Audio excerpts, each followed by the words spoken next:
I was halfway through my morning coffee when 3 men in matching polo shirts vaulted over my backyard fence. In my 15 years with the Secret Service, I'd neutralized actual threats to national security, but none of them had ever looked this smug. The move to Oakridge Estates was supposed to be the beginning of my quiet life. After spending nearly 2 decades with the United States Secret Service, 15 of those years on presidential protective details, I had earned my peace. My name is Michael Reeves, and until 6 months ago, I spent my days analyzing threat assessments, coordinating security perimeters, and occasionally taking a bullet. Not literally, thank God, though I'd come close twice. Now I analyze my daughter's soccer schedule and coordinated grocery runs with my wife, Sarah.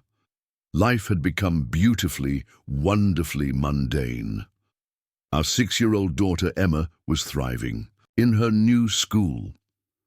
Sarah had found a position at the local hospital that didn't require the grueling emergency room hours she'd worked in D.C. And I was slowly adjusting to civilian life, consulting remotely for security firms while figuring out what retired Secret Service agents do with all their free time. The answer, apparently, was yard work. Lots of yard work. "You're obsessed," Sarah had teased just last night, watching me edge the lawn for the 3rd time that week. "The grass isn't going to escape, you know." "Habit," I replied, but we both knew it was more than that. The precision, the attention to detail. It was the same mindset that had kept protectees alive. Old habits die hard. Our home in Oakridge Estates was exactly what we'd dreamed of while crammed into our D.C. apartment, a sprawling single-story ranch with a generous backyard bordered by pine trees. Emma had space to play, Sarah had her garden, and I had my workshop where I tinkered with old motorcycles and occasionally built furniture. What I hadn't fully appreciated when signing our closing documents was the Oakridge Estates Homeowners Association, the HOA. The realtor had mentioned it, of course, but I'd brushed it off. After dealing with terrorist threat assessments and coordinating with foreign security services, how intimidating could a neighborhood association be? Sarah had skimmed the covenant while I focused on the home inspection. "Pretty standard stuff," she'd said. "No boats in the driveway, approved paint colors, lawn maintenance requirements. I should have paid more attention." I really should have. The first letter arrived 3 weeks after we moved in. "Dear Reeves family, welcome to Oakridge Estates. We've noticed your mailbox does not conform to community standards. Article 7, Section 3. Please replace with an approved model within 14 days. Sincerely, Oakridge Estates HOA'd replaced the mailbox, grumbling but compliant. Then came notices about our trash cans being visible from the street, followed by a complaint about the azaleas Sarah planted. Non-approved species. Each letter was signed by Douglas Winters, HOA president. He's the one in the blue house on Sycamore, our neighbor Tim had told me. Retired marketing executive, runs the HOA like it's the Pentagon. "Every neighborhood has one," I'd replied, still in good humor about it all. Then came the incident with Emma's play structure. It was to be my first major project since retirement. A wooden play fort with swings, a slide, and a climbing wall. I'd drawn up plans, sourced quality cedar that wouldn't splinter, and spent weeks building it. Emma had helped, holding boards steady and supervising with the plastic toy hammer we'd bought her for the project. "Hiya, Daddy," she'd direct, her blonde pigtails bouncing with excitement. "I want to see over the trees." I kept it reasonable, 8 feet at its tallest point, but made it sturdy enough that it would likely outlast our mortgage. The day we finished, Emma invited half her kindergarten class over. The backyard echoed with children's laughter, and for the first time since leaving the service, I felt completely at peace with my decision to retire. The letter arrived 3 days later. "Dear Reeves family, it has come to our attention that an unauthorized structure has been erected on your property. All permanent play equipment must be submitted for architectural review prior to construction. Article 12, Section 8. Please remove the structure within 7 days or face a daily fine of $100. Sincerely, Oakridge Estates, HOA. They can't be serious, Sarah said, reading over my shoulder. It's a play structure in our backyard. I felt something cold and familiar settle in my chest, the calm focus that came before action. I'll handle it. The next morning, I visited Douglas Winters at the Blue House on Sycamore. He answered the door in pressed khakis and a polo shirt emblazoned with the Oakridge Estates logo. He was shorter than I expected, with thinning grey hair and wire-rimmed glasses that magnified eyes already too large for his face. "Mr. Winters?" "I'm Michael Reeves. I wanted to discuss the notice about my daughter's play structure." His expression tightened. "Ah, yes, the unapproved structure on Pine Creek Drive." "It's a play fort," I clarified. "In my backyard, sturdy, safe, and not visible. From the street.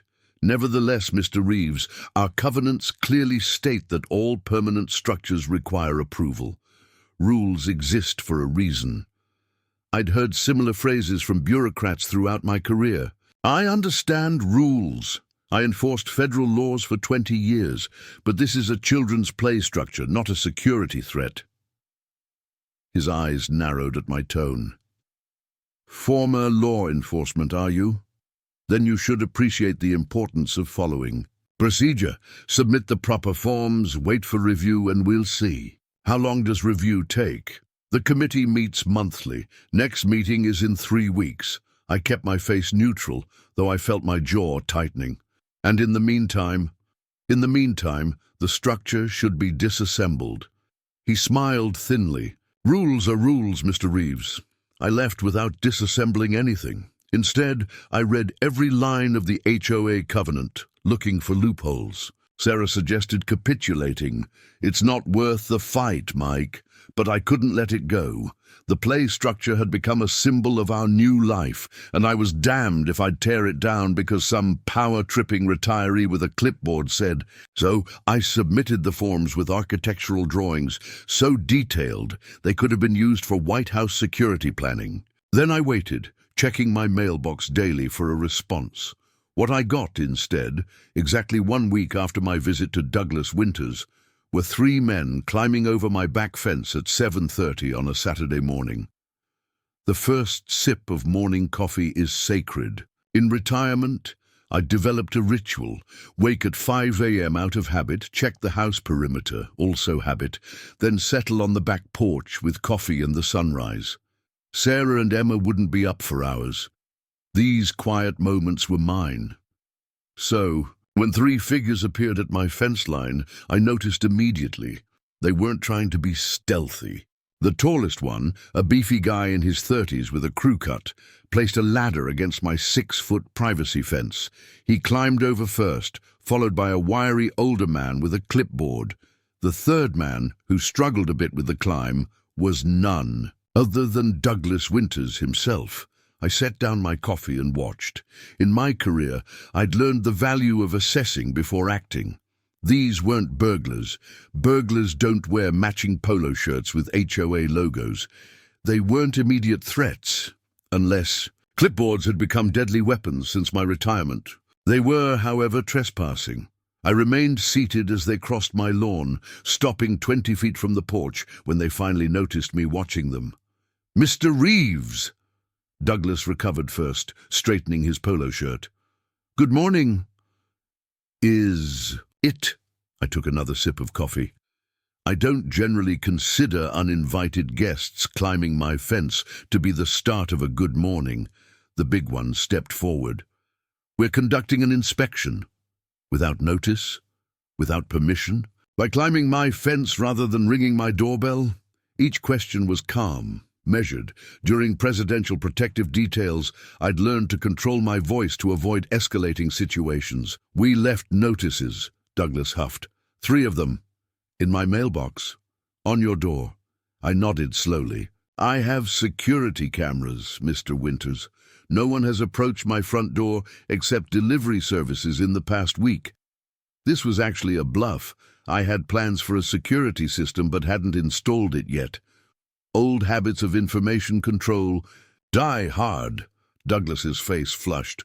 Be that as it may, your continued non-compliance necessitated direct action. This is Tom Grayson, our enforcement officer, and Carl Meeks from the Architectural Review Committee. Tom, the big one, crossed his arms, clearly trying to look intimidating. In another life, I might have been impressed. After facing down actual threats to national security, a locally sourced goon didn't quite raise my pulse.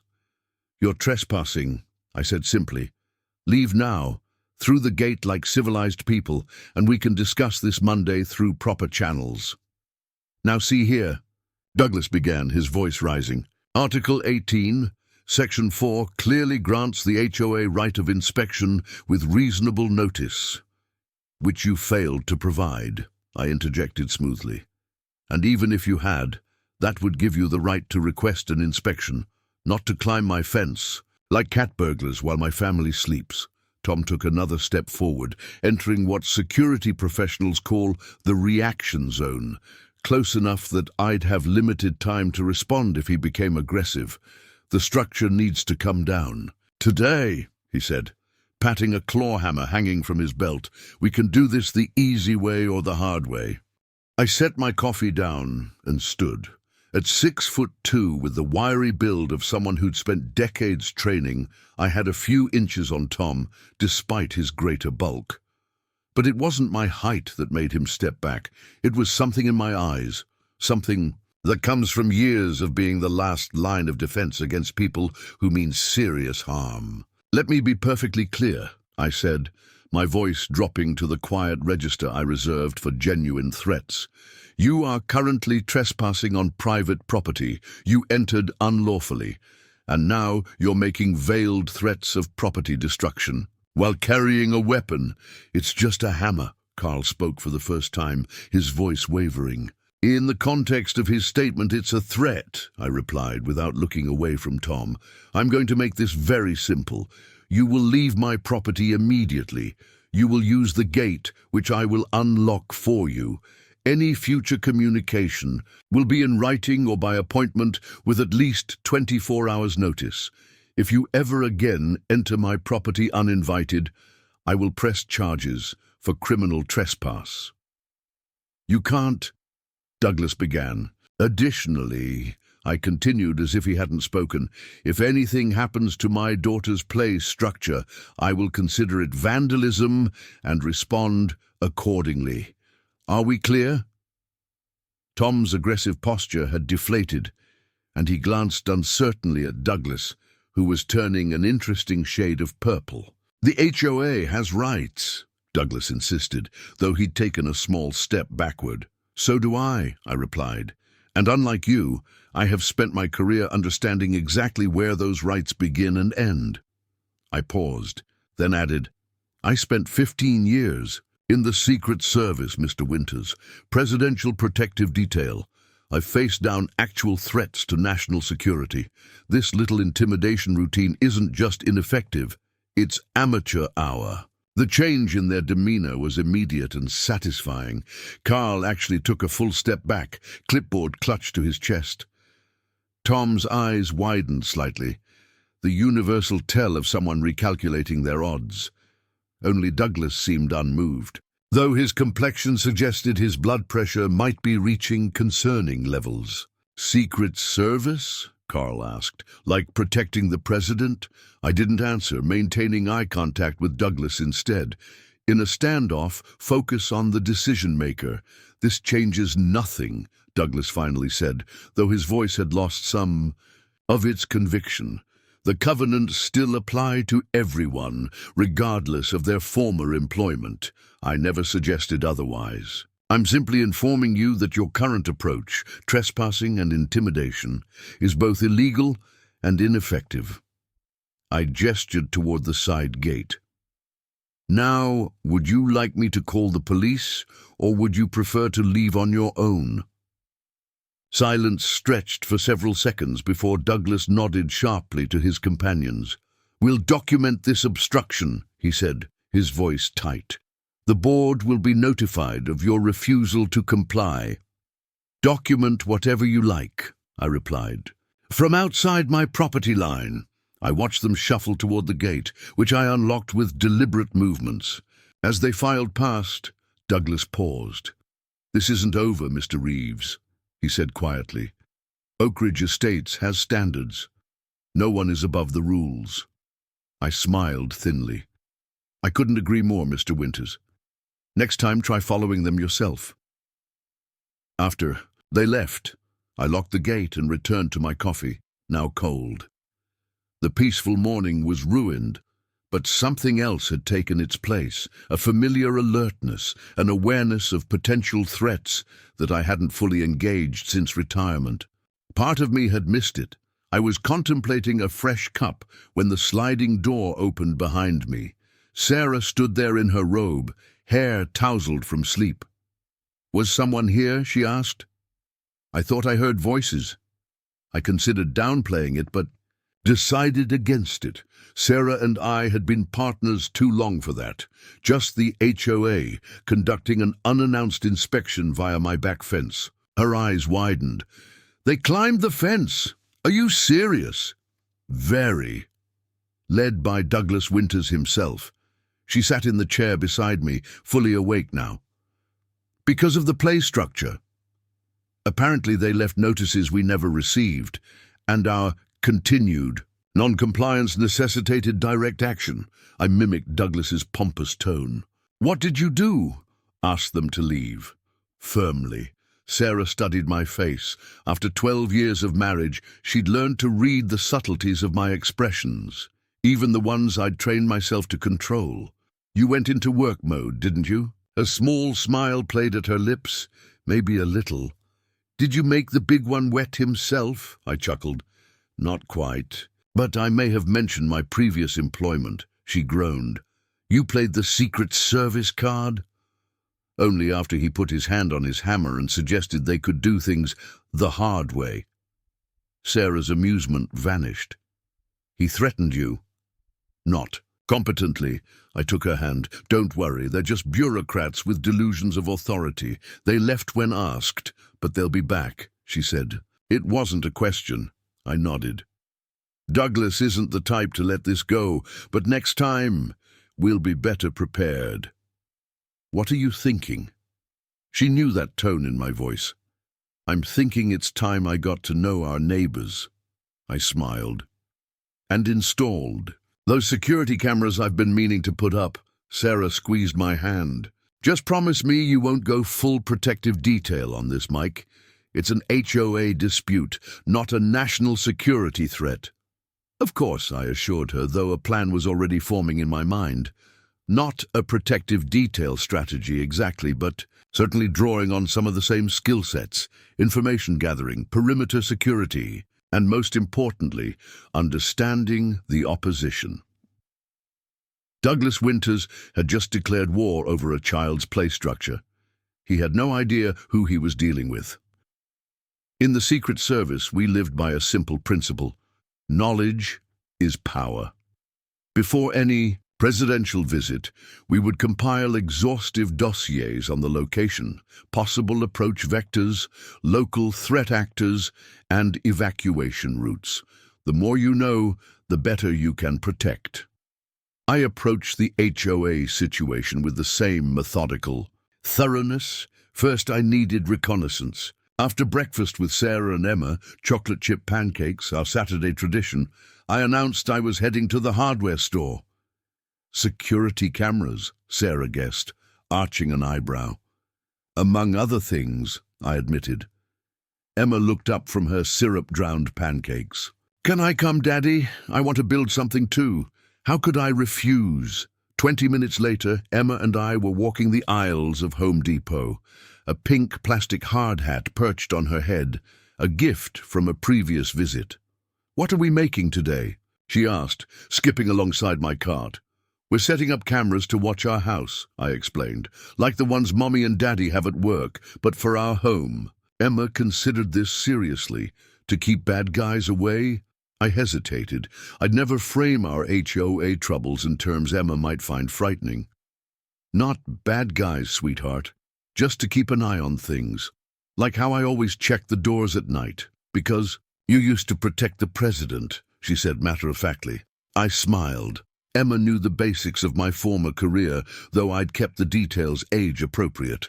To her, I had helped keep important people safe, which was accurate if simplified. That's right. Old habits.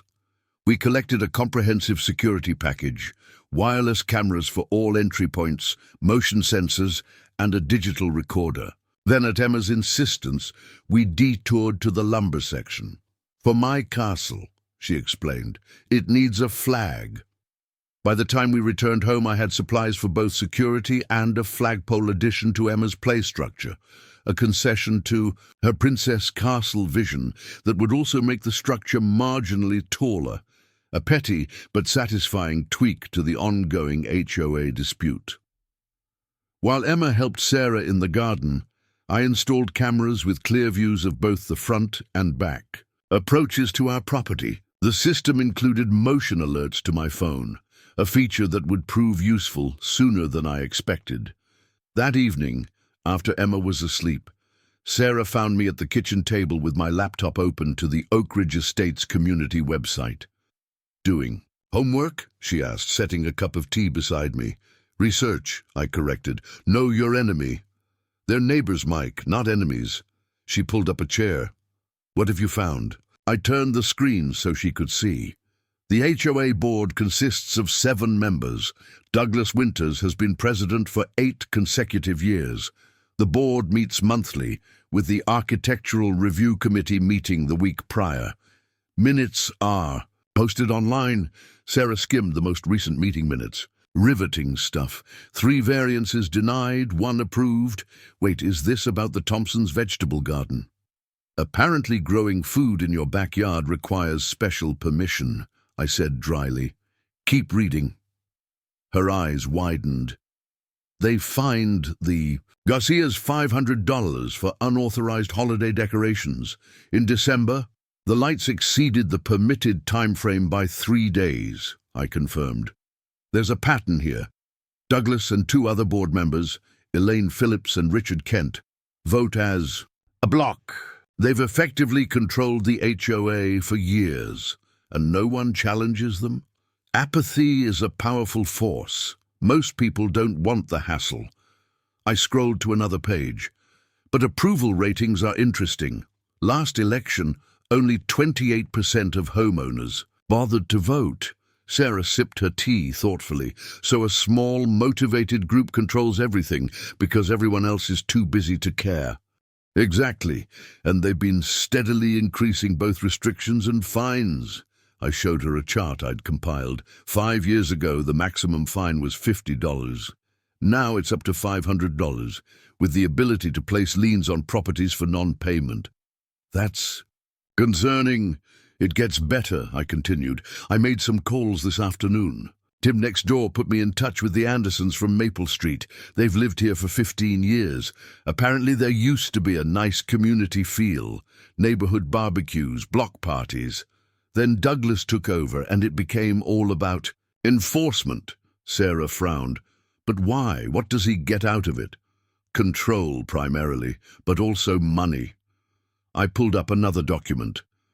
HOA fees have doubled in the past 8 years. A significant portion goes to administrative costs, including a stipend for the board president and the enforcement officer. Wait, they get paid. I thought these were volunteer positions. They were. Douglas changed the bylaws 3 years ago. I tapped the screen. He makes $1,000 a month as president. Tom, our fence-climbing friend, gets $2,000 as the enforcement officer. Sarah let out a low whistle.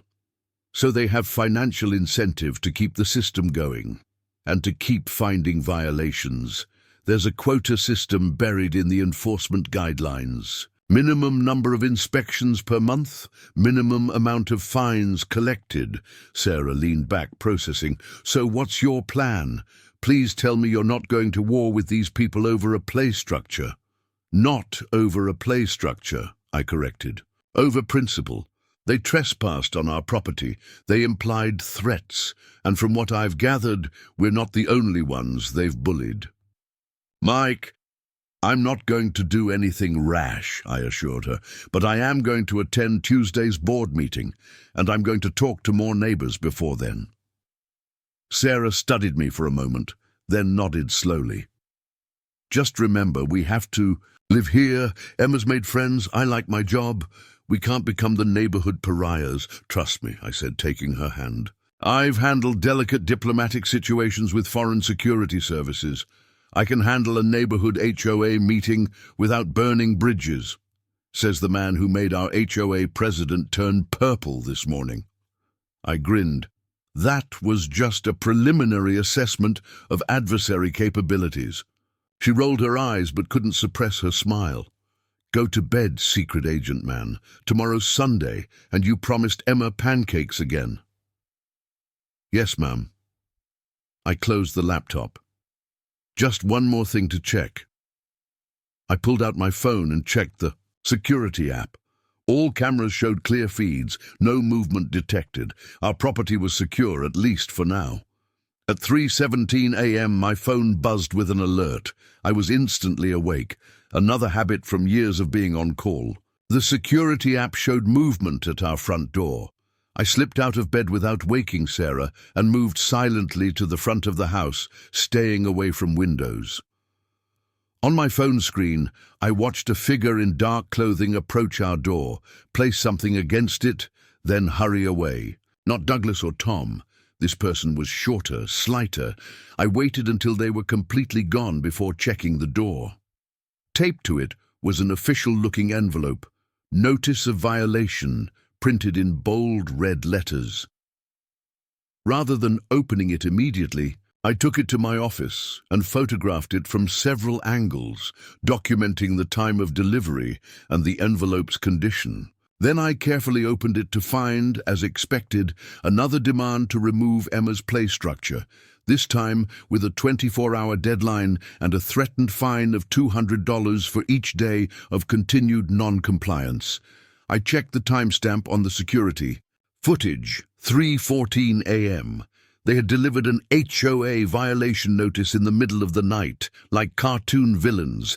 This wasn't just about rules anymore. This was harassment. I tucked the notice into a folder I'd labeled HOA documentation and returned to bed, mind already working through next steps. Sarah stirred as I slid under the covers. "Everything okay?" she murmured. "Fine," I whispered. "Just checking something. Go back to sleep." As she drifted off, I stared at the ceiling, recalling a lesson from my training. When an opponent escalates unreasonably, they often reveal their vulnerabilities. Douglas was getting desperate, which meant he was getting sloppy. In the secret service, we never sought confrontation. Our job was to prevent threats, not engage them. But when prevention failed, we were trained to respond decisively. Douglas Winters had no idea what kind of response he was provoking. Sunday morning brought sunshine and the promised second round of pancakes. I didn't mention the 3 a.m. notice to Sarah immediately, wanting to preserve the peaceful family breakfast. Emma was chattering about her upcoming school field trip to the zoo, her excitement infectious. "Can we see the tigers first?" she asked, maple syrup dotting her chin. "Absolutely," Sarah promised. "Tigers, then monkeys, then ice cream." "That's not the right order," Emma giggled. "Ice cream comes after everything." I watched them, these two who had followed me through Secret Service postings across the country and overseas, who had endured my unpredictable hours and occasional disappearances for non-disclosed assignments. They deserved this normal life, these pancake Sundays, without worry. The HOA nonsense was not going to disrupt that. After breakfast, while Sarah helped Emma with her weekly reading assignment, I slipped out for what I called a neighborhood walk, essentially a reconnaissance mission. Oakridge Estates consisted of roughly 300 homes arranged in a series of cul-de-sacs and winding streets. Douglas Winters lived on Sycamore, the most prestigious street with the largest lots. Our more modest home on Pine Creek Drive was newer, part of the development's second phase. I started with Tim and Karen next door, who had already proven helpful. "Morning, Mike," Tim called from his garage where he was organizing fishing gear. Tim had retired from the local police force 5 years earlier and now spent his days between fishing trips and spoiling his grandchildren. "Settling in okay?" "Getting there," I replied, "though I've had some interesting interactions with the HOA. Tim's friendly expression soured. "Winters and his crew giving you trouble already? That didn't take long. They've taken issue with Emma's play structure, even paid us a visit yesterday morning, came over the back fence rather than knocking." Tim stopped sorting lures. "They trespassed? That's new, even for them." "I'm trying to understand the landscape better. Would you mind filling me in on the HOA history?" Tim waved me into the garage, offering a folding chair next to his workbench. "Karen," he called toward the house, "bring us some of that iced tea." "Would you?" Mike's asking about the HOA. Karen appeared moments later with 3 glasses. "Oh Lord, what have they done now?" For the next hour, Tim and Karen provided a detailed history of Oakridge Estates governance. Douglas Winters had moved in 10 years ago after retiring from his marketing executive position. Within a year, he joined the HOA board. A year after that, he was president. At first, it seemed positive, Karen admitted. The previous board had been pretty lax. Some homes were getting run down, property values were stagnating. Douglas promised to restore standards, Tim continued, and many people supported that. Who doesn't want their neighborhood looking nice and their home values protected? But it changed, Karen added. It became less about community standards and more about control. The rules got stricter, the fines bigger, and more arbitrary, Tim said. The Johnsons down on Oakwood got fined for having the wrong shade of beige on their shutters. Beige. Who can even tell the difference between autumn wheat and desert sand? I sipped my tea. Has anyone challenged him? Tim and Karen exchanged glances. Marcus Rivera ran against him 2 years ago, Karen said. His campaign signs kept disappearing. Then suddenly he had violation notices for everything. Improper yard maintenance, unauthorized window treatments, you name it. He withdrew before the election, Tim finished. Couldn't afford the fines. That sounds like intimidation, I observed. Tim nodded grimly. Douglas plays hardball, and he's got Tom Grayson to do his dirty work. The big guy with the hammer? Former bouncer with anger management issues, Tim confirmed. Douglas hired him specifically for enforcement. Most of us avoid dealing with him when possible. This matched my own assessment of Tom. All intimidation, little substance. What about the rest of the board? I asked. Are they all in Douglas's pocket? Elaine Phillips and Richard Kent are his reliable votes, Karen explained. Elaine's a retired school administrator, loves rules for rules' sake. Richard's a real estate agent who believes strict HOAs increase property values. The other 4 members are newer, Tim added. They occasionally push back, but they're usually outvoted. I filed this information away. A divided board meant potential allies. The real problem, Karen continued, is that most homeowners don't participate. The annual meeting barely gets quorum. Apathy is Douglas's best friend, Tim agreed. That and fear. People don't want to become targets. After thanking them for the insights and tea, I continued my walk, stopping to chat with other neighbors under the guise of being the friendly newcomer. Most conversations naturally turned to the HOA once I mentioned our recent move. The Garcias on Elmwood confirmed they'd been fined for their Christmas lights. 3 days late taking them down because our son was in the hospital, Mrs. Garcia told me, still angry about it. We asked for an exception, and Douglas said, rules don't have exceptions. The Thompsons showed me their now-approved vegetable garden, which had required 3 submissions to the architectural committee and over $200 in application fees. "We just wanted to grow tomatoes," Mr. Thompson sighed. By early afternoon, I had spoken with 12 families and built a clearer picture of Oakridge Estates' dynamics. Douglas Winters ruled through a combination of apathy, procedural control, and targeted enforcement. Those who challenged him became examples, classic authoritarian tactics just on a neighborhood scale. When I returned home, I found Sarah in the backyard watching Emma play on her contested structure. I sat beside my wife on the patio, observing. "Our daughter conquered a climbing wall for the 1,000th time. Productive walk?" Sarah asked knowingly. "Very." I showed her the 3 a.m. notice I'd received. She read it, her expression darkening. "Middle of the night? That's ridiculous." "It's intimidation," I agreed, "but not very sophisticated intimidation." "What's your next move, then?" I considered the question carefully. In protective operations, you always balance response against risk. Overreaction could escalate a situation unnecessarily. "Tuesday's board meeting is public," I said finally.